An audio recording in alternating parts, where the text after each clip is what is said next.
వైఎస్ఆర్సీపీ నాయకుడు చెరుకులపాడు నారాయణ రెడ్డి కేసులో కర్నూలు జిల్లా కోర్టు సంచలన తీర్పు వెల్లడించింది. 2017 మే 21న జరిగిన నారాయణ రెడ్డి ఆయన అనుచరుడు సాంబశివుడు హత్య కేసులో 11 మందికి జీవిత ఖైదు విధించింది.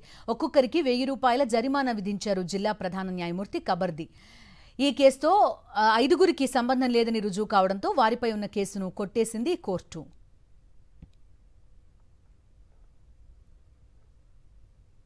ఈరోజు దాదాపు 16 మంది పైన కేసులు ఉంటే 5 మంది పైన అక్విటల్ అయింది.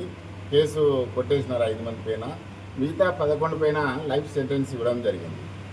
ఈ తీర్పు వలన భవిష్యత్తులో ఫ్యాక్షన్ ఇదే ఎండ్ కావాలని మేమంతా భావిస్తున్నాము. ఈ కేసుతోనే ఎవరైనా సరే ఫ్యూచర్లో భవిష్యత్తులో ఎవరైనా ఫ్యాక్షన్ ముసుగులో చాలామంది గ్రామాలు భయం గుప్పెట్లో ఇప్పటికి ఉన్నాయి. ఇప్పుడు ఆ భయం పోవాలంటే ఇటువంటి తీర్పులు వలన భయం అనేది పోతుందని మేమంతా భావిస్తున్నాం. ఈ కేసులో ఉన్నటువంటి అన్ని ఆధారాలను సేకరించి మెటీరియల్ ఎవిడెన్స్ కావచ్చు, ప్రత్యక్ష సాక్షులు కావచ్చు, వాటిని మెటీరియల్ ఎవిడెన్స్ కావచ్చు, వీటన్నిటిని క్షుణ్ణంగా అన్ని ఇన్వెస్టిగేట్ చేసిన తర్వాత కోర్టులో ఛార్జ్షీట్ దాఖలు చేయడం జరిగింది.